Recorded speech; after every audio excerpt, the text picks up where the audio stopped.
What'd the doctor say about that? It went deep enough to paralyze me. It was just a centimeter left of my spine. After the inmate punctures your neck, he jumps on your back, starts to choke you, and then slashes from your chin across, correct? That was the first one, from my chin to here. And I guess we can only assume, had your chin been up a little bit more. He was trying to go from ear to ear underneath my neck. And the first one had missed. And during the assault, I had turned like this, and that's when he came from this way. He went to come like that, but I had turned far enough to where he got my face. And then right about halfway is when the razor blade broke off of the shank, and just the plastic ripped the rest of my face. What did the doctor say about that, about your facial slashes?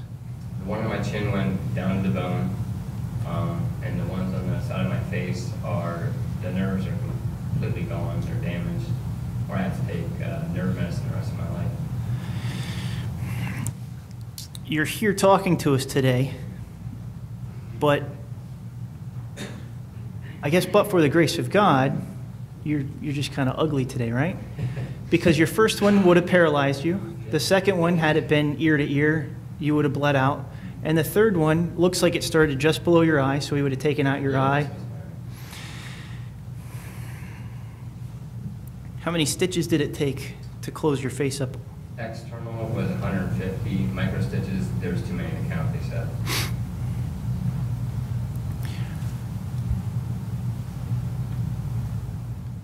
For COs and for police officers who have been assaulted,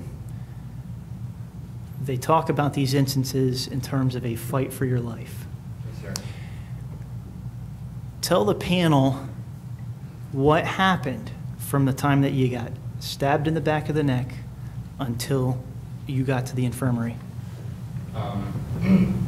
While he was on my back choking me, I had turned 180 degrees, and at that time I was facing all the inmates sitting in the dining hall, and I probably rode him on my back for about 10 to 12 feet by the time I could actually physically throw him off the top of me. And at that time I was calling for the other officers to come, and they had arrived, and all three of us were standing there, and the inmate turned around and put up his fist as to fight us, all three of us. And we went to go after him, and that's at the time I realized I never made a radio call. Nobody has any idea what's going on in here. So I looked for my radio, and it had fallen off, and it was laying in a pool of blood. And at that time, I didn't know it was my blood. I had picked up the radio, and I just had stabbed assault dining hall 2. And then I was going to say it twice, but I looked to see that his other officers were having a hard time with him. So I dropped the radio back down and went over, and there was an officer on the left of him and on the right of him, but he grabbed a hold of a railing and was holding on to the railing. And I went and grabbed a hold of his legs, and we pulled him off the railing. And when we went down to the ground, his left arm was exposed. So I reached down and grabbed my cuffs. I cuffed his left hand, and I told the officer on my right, give me his right hand, give me his right hand. And he forced his right hand between his body and the inmate's body back to his back, and I cuffed him. And at that time, the officer to my right, his entire back was saturated in blood. And that's when I realized this is all my blood. So I got up and walked down to the medical department. The management at the prison went through, I guess, a debriefing discussion. And they were surprised at two things. One, you called in your own assault. And two, you were the one who cuffed the inmate. Yes. Why would that be a surprise to anyone? I guess on the average, most COs or most people, there's two kinds of people. There's fight or flight, and they're surprised, I don't know, by my size or by me or what, that most would have just left at that exact time when it happened instead of staying to make sure the inmate was cuffed and not still roaming around the dining hall with 3 shanks. Brent, for demonstrative sake, I'm going to ask you to take this marker and mark on our dummy where you were assaulted. Don't write on me. What's that? Nothing. From here to here, now this one that's here is now faded, and then from here down to here. And then also on the back of them, about right in the middle, just a little left of the center. Okay, and so the panel can see that you actually marked right in the back of his head, correct? Yes.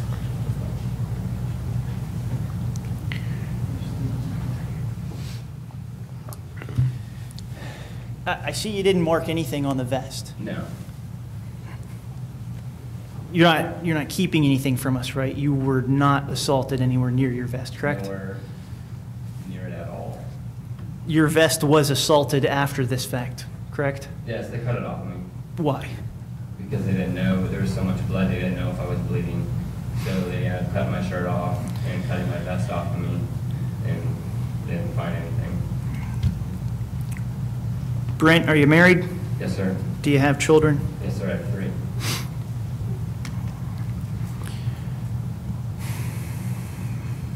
How'd it go when you got home? I got home a week later. When my wife was called by a fellow CO and told her what happened, she had a neighbor come over and watch the kids, and another neighbor came to Clarion Hospital, which is about 20 minutes from my house, to meet me there. But by the time my wife had gotten there, they cleaned me up enough to just verify the injuries. The surgeon at Clarion Hospital said he wasn't going to touch me. There was just too much nerve damage. He wanted me to either go to Pittsburgh or Erie, and I chose to go to Erie. That's where I'm originally from. So my wife had to leave, go back home, pack up, and then drive to Erie to meet me at Hammond Hospital in Erie.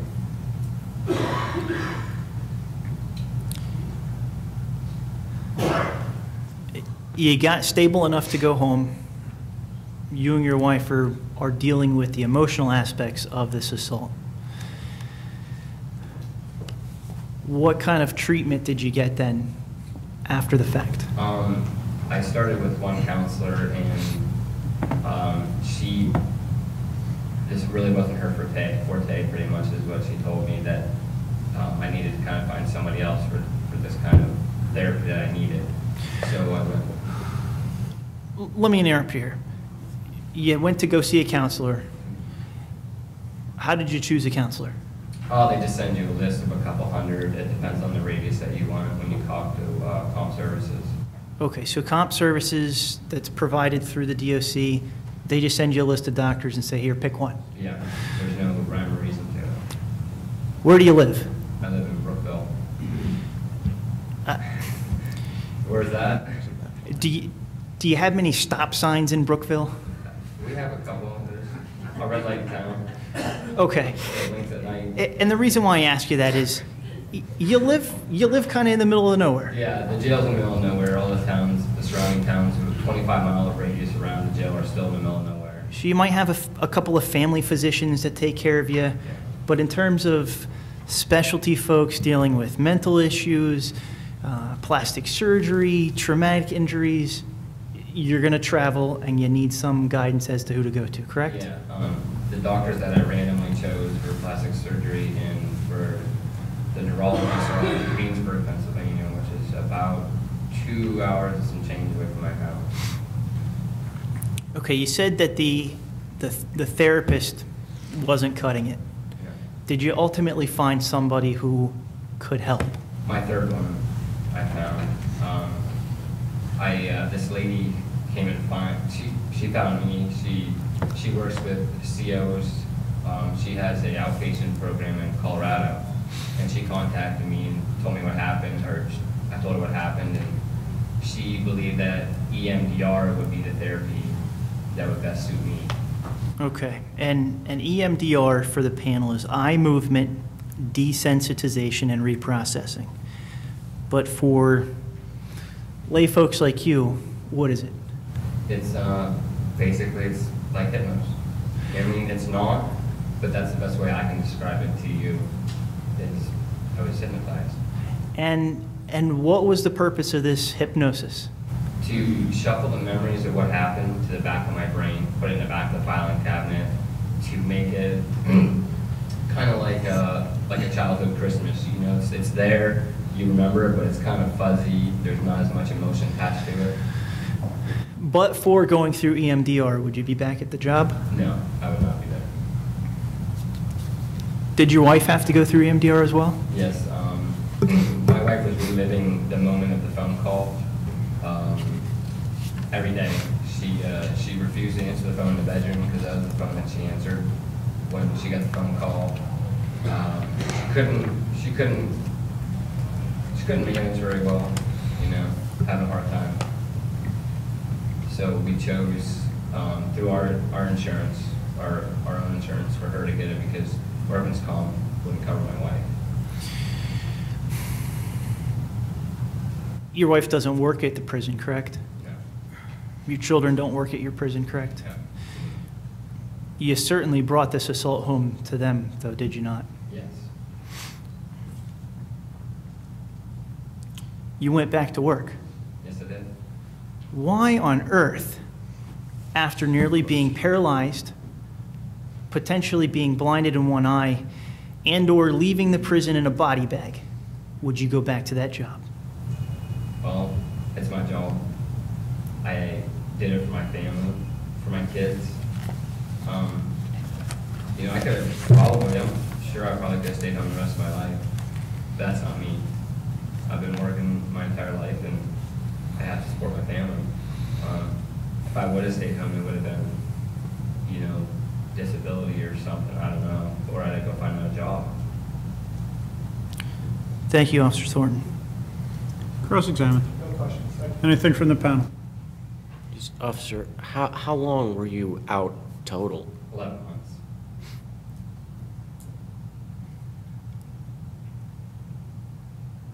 And during that 11-month period, you know, how much contact did you have with DOC? Very little. When you say very little, The superintendent called me the night it happened. All the majors and deputies. Other than that, that was it. that night, and that's it? Yeah.